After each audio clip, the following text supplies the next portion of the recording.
So I'm coming out here, all this dust is flying all over the place, and I'm walking through the living room, and I'm in my boxers, t-shirt off or whatever, and I'm trying to check out the scene, but I'm kind of scared because I don't know what's really going on.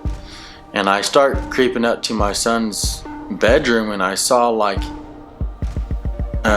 his crib and stuff or his little bassinet, because he was sleeping with us. His bassinet was thrown into the living room.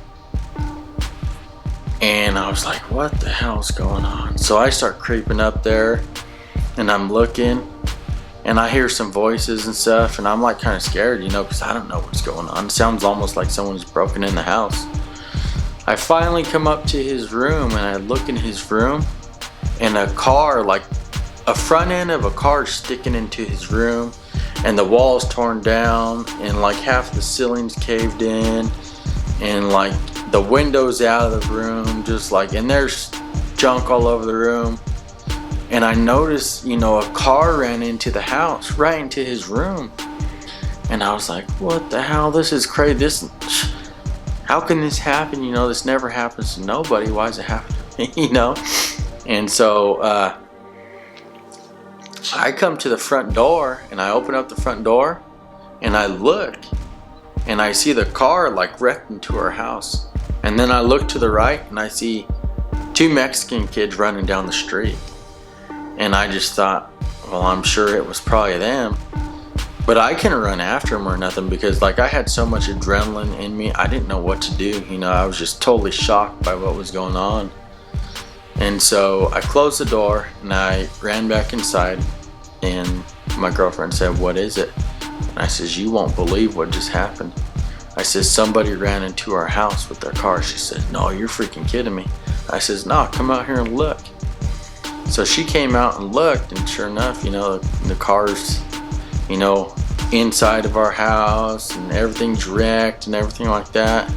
And she's like, I can't believe this. So she calls her dad, and her dad's on the way because he owns the property, and we call the cops, and we go back outside again, and my son's still sleeping at this time. We go back outside again, and we're just looking over, the yard and the car and the house and everything.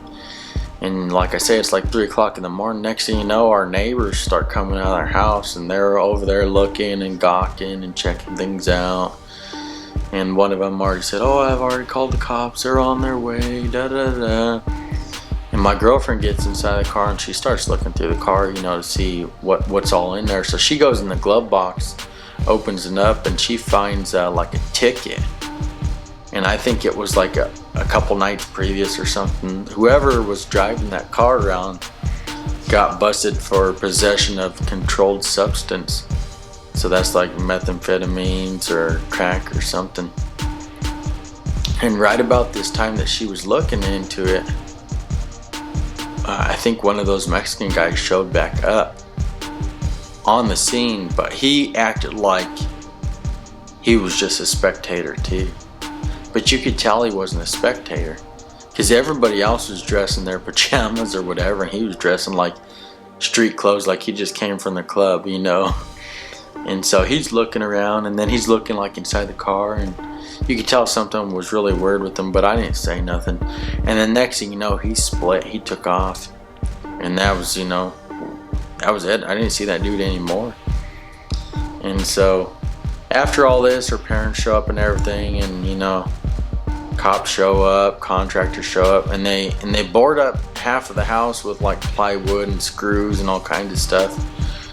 And our fire alarms are going off, or the smoke detector, just everything's a mess. And so we knew we couldn't stay there anymore. So that very night, me and my girlfriend, we packed up our stuff, just like clothes and a couple things for the baby, and we went and stayed at her mom and dad's house on the north side of town, until all that stuff could get ironed out, till that house could get fixed. We didn't get hurt or anything, but it was like a total shock, because 1 minute we're sitting there and wanting to put our son in that bedroom, and it's a good thing she says let's wait another night, because I believe that if he was in that bedroom, he wouldn't be here today. Because he would have been sitting in that bassinet, and that bassinet was thrown all the way out into the living room by the car hitting that room. So I don't think he would be here if we would have placed him in that room, you know. So it's a good thing she told us to hold off and just wait it out. And so that's what happened. We moved over to her mom and dad's house and started staying there until they could fix our house. You know, some contractors, insurance companies come over and fixed it. But it took them a while, you know. It took them like a month or so to fix everything up. Well, during this time that we moved back over to her mom and dad's, like me and my girlfriend, we got in an argument or whatever, and we were young. We didn't really know what we were doing, you know. I was just trying to change my life, and trying to be a dad, and we were real young. And so we ended up getting in an argument, and I stopped staying there at her mom and dad's house, and I started staying at my mom's house. I went back and stayed with my mom while I'm still in the apprenticeship, and I'm still watching my son, you know, as much as I can and stuff like that, and we're just going with the flow. So and I think we only, like, we kind of broke up there for a little bit, you know, but I think it only lasted a few months, you know, 2 or 3 months, and then we got back together. We were like this a lot. We'd break up here and there and get back together. We had like some issues and stuff like that. So I'm working this job in Fort Collins as an apprentice plumber, and that was totally what I didn't want to do. I wanted to become a pipe fitter and a welder, but that's the only work that was really around at the time, so I took it. And I knew that I was gonna, you know, get up to the money I wanted to anyways, eventually. So while I'm down there working at this job, you know, I told a couple of the plumbing guys that I really wanted to learn how to weld and be a welder and this and that, and they're just all like, "Oh, you don't have what it takes to be a welder. Just don't worry about that. You'll just probably end up being a pipe fitter or a plumber. Yeah, I don't think you'll ever weld because, you know, it takes a certain kind of person and skill set to do that."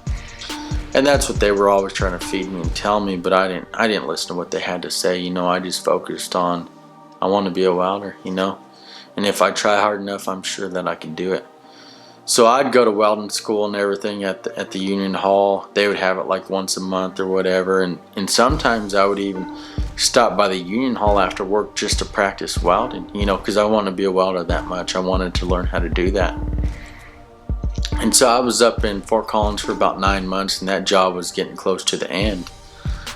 Well, the people who own the company and all the other journeymen told me, they said, "We really like you, you're a good worker, and we wanted to know if you would like to join our union. Our union's located in Denver, Colorado, and that's where our next job is." And so I thought about it, you know, but from Cheyenne, Wyoming to Denver, Colorado is 100 miles, and they were only working 40 hours. And it didn't make sense to me at the time to drive 100 miles up there to the job and 100 miles back every day just to work 40 hours. And my pay wasn't that much, you know, it was like $13.50 or $14 an hour. And I was just like, I don't know, you know. And so I thought about it, but I didn't really, you know. And then finally I come to the conclusion that, you know, it's too far. It wouldn't pan out in the long run. And plus I wanted to be a welder, so that's what I'm going to go after. And so, you know, after being there 9 months, you know, that's where the next job was moving to, and I didn't want to follow them all the way to Denver. So I ended up taking a voluntary layoff. So I took a voluntary layoff, and I go back and, you know, I go back to the union hall, and I'm just waiting for the next job. And that's how the union usually works. They just set you up on the next job. And so I'm waiting around like about a week and a half, and then finally they find me another job. They find me a job way up north, like Sheridan, Wyoming. Like, I'm complaining about going 100 miles, you know, away from work, but they find me a job that's 325 miles away from Cheyenne, you know. And I'm like, oh man, well, I pretty much got to take it, you know. So I end up taking this job, and they were like doing piping systems in hospitals, and it's the same kind of piping system where you drive up to a bank teller and you put your money and stuff in that little tube and you send it through, and it shoots through the roof and goes over to the bank teller, send you back your money. They have those same systems set up in hospital, but it's used to send like medicine all throughout the floors and the certain rooms and stuff like that. That's what we were putting in those hospital systems. And you know, the money wasn't really, you know, I ended up taking a pay cut when I come back to Wyoming because I had to go back on my lower pay, so it's like right around $11.50 an hour. But on that job they were paying me $100 a day per diem just to show up to work, you know, so it wasn't bad. And I just found it beneficial just to stay up there, you know, just stay up there till the job was done, because it made no sense, you know, driving back every day or even every week, because it's just too far, you know. So I just stayed up there. And so I worked that job for about a good month and a half, and that guy really liked me and everything like that, and he put in a good word for me. After the job ended, I just come back to Cheyenne, got with the union hall again for my next job. And so during this next job, you know, I was saving up a lot of money, you know, just planning out on what I wanted to do with my life. And we never moved back into that townhouse. You know, it got fixed up and we ended up moving our stuff out because me and my girlfriend, we were kind of arguing with each other, you know, and not really, it was kind of weird. And her dad just figured, you know, he'd rent it out to someone else. So that's what he did. He rented it out to someone else. And at this time, I really started planning on, you know, I wanted to purchase my first home. That's what I planned on doing. And so I was saving up money, you know, getting all the paperwork straightened out, talking to loan officers, all that good stuff. And I was trying to get qualified for first-time homeowners. And so when I come back from Sheridan, Wyoming, the union hall got me another job back at the refinery, working for that same contractor that laid me off when I first started. So this is about a year later, or pretty close, like 10 months later from when my son was born.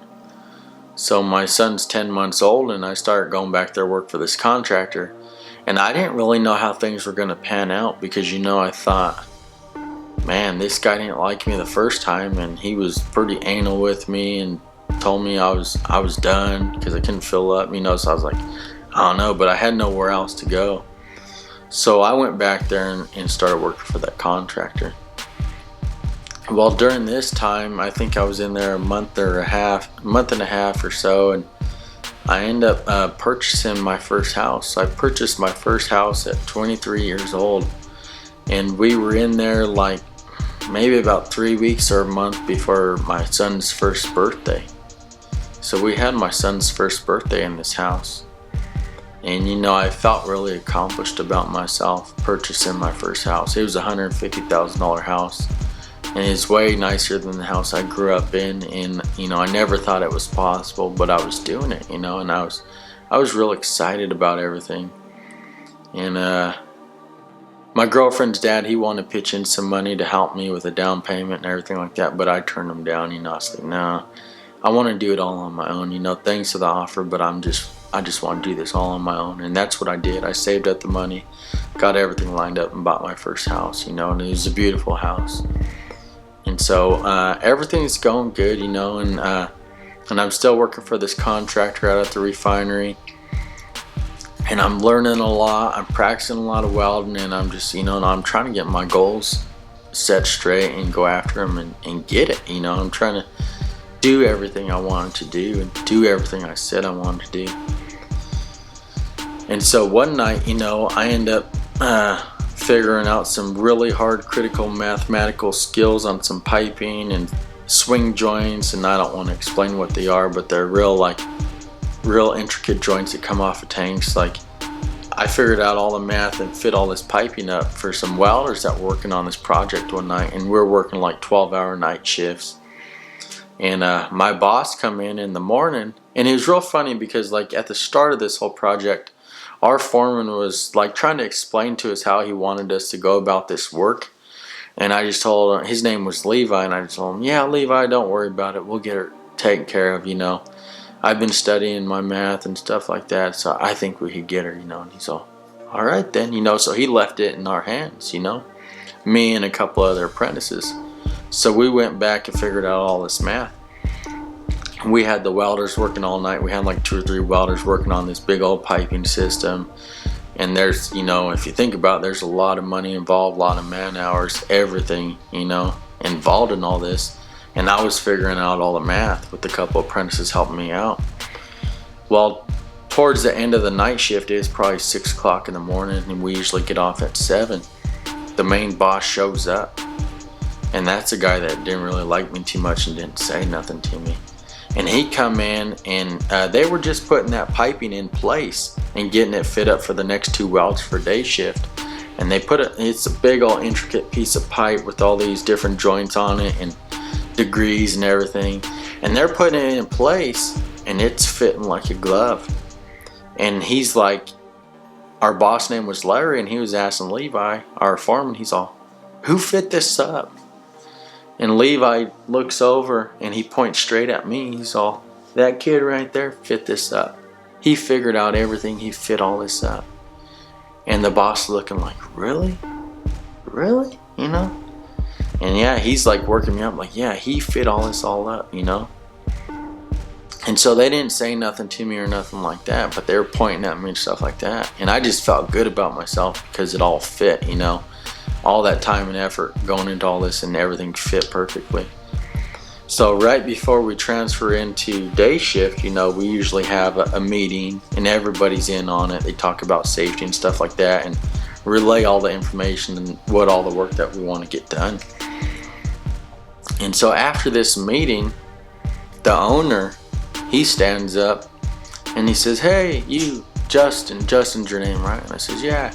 He's all, come back to my office. I got something for you. And I didn't really know what to think, you know. So I went back to his office and he said, you done a damn good job tonight. We need more people like you around. And so he pulls out a wedge. It's a pipe fitter's wedge out of his pocket, and he gives it to me and he says, you're my star fitter. And I thought that was kind of corny what he said, but you know, I was pretty happy, you know, and I was like, right on, you know, this means a lot to me. And he's like, you're my star fitter, keep up the good work, you know, we need more guys like you around. So he took a liking to me, and everything from that point on started flowing, you know, working good and everything like that. And so a few more months goes down the road, and Levi was a damn good foreman. He was young too. He was only probably like 6-7 years older than me, but he was a good welder. He was actually one of our welding teachers, and his dad was our welding teacher, and he knew I wanted to weld, so he was in. I would always tell him, you know, I want to learn how to weld and stuff, and he's like, yeah, we need you out here welding pipe and stuff like that. And I was kind of like intimidated when he said that, because I was like, I don't know if I could weld pipe at the refinery. You know, I want to learn how to weld, but I don't know. That's like a big step. And you know, but I didn't say that out loud. I just thought that inside, you know, like, oh, I don't know. It's big, you know, it's a big responsibility. And so he was just telling me, you know, yeah, you know, you want this, want that, go out there and get it. You could do it, you know, and he was pushing me. And I was like, right on. So 3 months goes by, and Levi applied for a job at the refinery, and they ended up hiring him permanently for the refinery, and it's hard to get on there. So he got a job, and he wasn't our foreman no more because he worked for the refinery. So we would see him here and there in some of the unit control rooms and stuff like that, and just say hi to him and stuff like that. And you know, our boss, our owner, he would say, yeah, I sure do miss that we lost Levi. You know, he's a damn good hand and always getting stuff done, and he's a good dude, you know. I hate it that we had to lose him, you know. And I was like, yeah, you know, he was a good guy. So like after a month after he got hired, I was at home cooking dinner, getting ready or something like that, and who calls me? Levi calls me, and he says, hey man, I just want to talk to you. You got a minute? And I says, yeah, I got a minute. And he's all, what do you think about pipe fitting and your job as a pipe fitter? And I was just telling him, man, you know, I want to get my journeyman's. I have big plans, want to be a welder. And I just poured out my heart, told him what I wanted to do. And he says,